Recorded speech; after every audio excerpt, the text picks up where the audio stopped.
Όταν ήμουν 32 χρονών, διαπιστώθηκε ένα πρόβλημα στην ακοή μου, αλλά εγώ όλα αυτά τα χρόνια, μια και είμαι 46 τώρα, δεν το αμέλησα και δεν το κυνήγησα.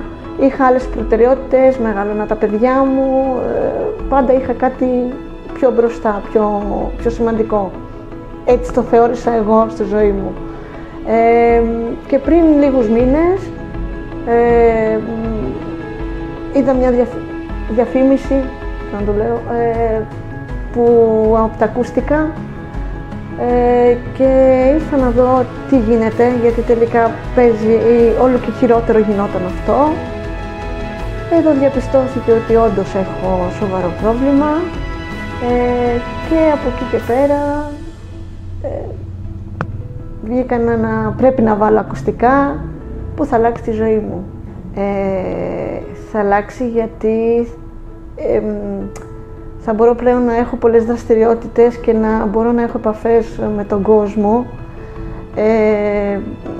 Δεν θα χρειαστεί να βάζω τους ανθρώπους να επαναλαμβάνουν ή ας πούμε να τους βλέπω στα χείλη και να ντρέπομαι, να τους κοιτάω στα μάτια όταν πετάγονται και με κοιτάνε, να ντρέπομαι. Όλα αυτά θα σταματήσουν για μένα. Μια και είμαι ένα άτομο που είναι μόλις 46 χρονών, όπως προείπα, θεωρώ ότι στη δουλειά μου, στο μεγαλώμα της κόρης μου πλέον, θα είναι μια μεγάλη αλλαγή στις δραστηριότητες μου, θα είναι μια μεγάλη αλλαγή στη ζωή μου, τεράστια, και μια ευχάριστη, μια χαρά μεγάλη που θα μου δίνει καθημερινά. Ήρθε η κυρία Σκαρούλη πριν περίπου 9 μήνες, όπου μέσα από την διαδικασία που κάναμε είδαμε ότι έχει πολύ μεγάλη δυσκολία, κάτι που της δημιουργήσε αρκετά εμπόδια στην καθημερινότητά της και στην κοινωνική της ζωή.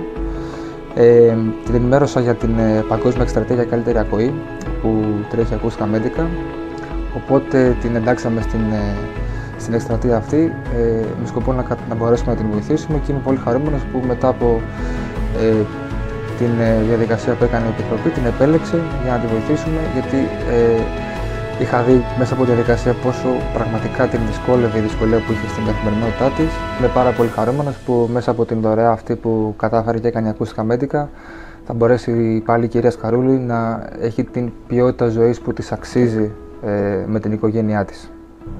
Όταν ήρθα την πρώτη φορά, η προσέγγιση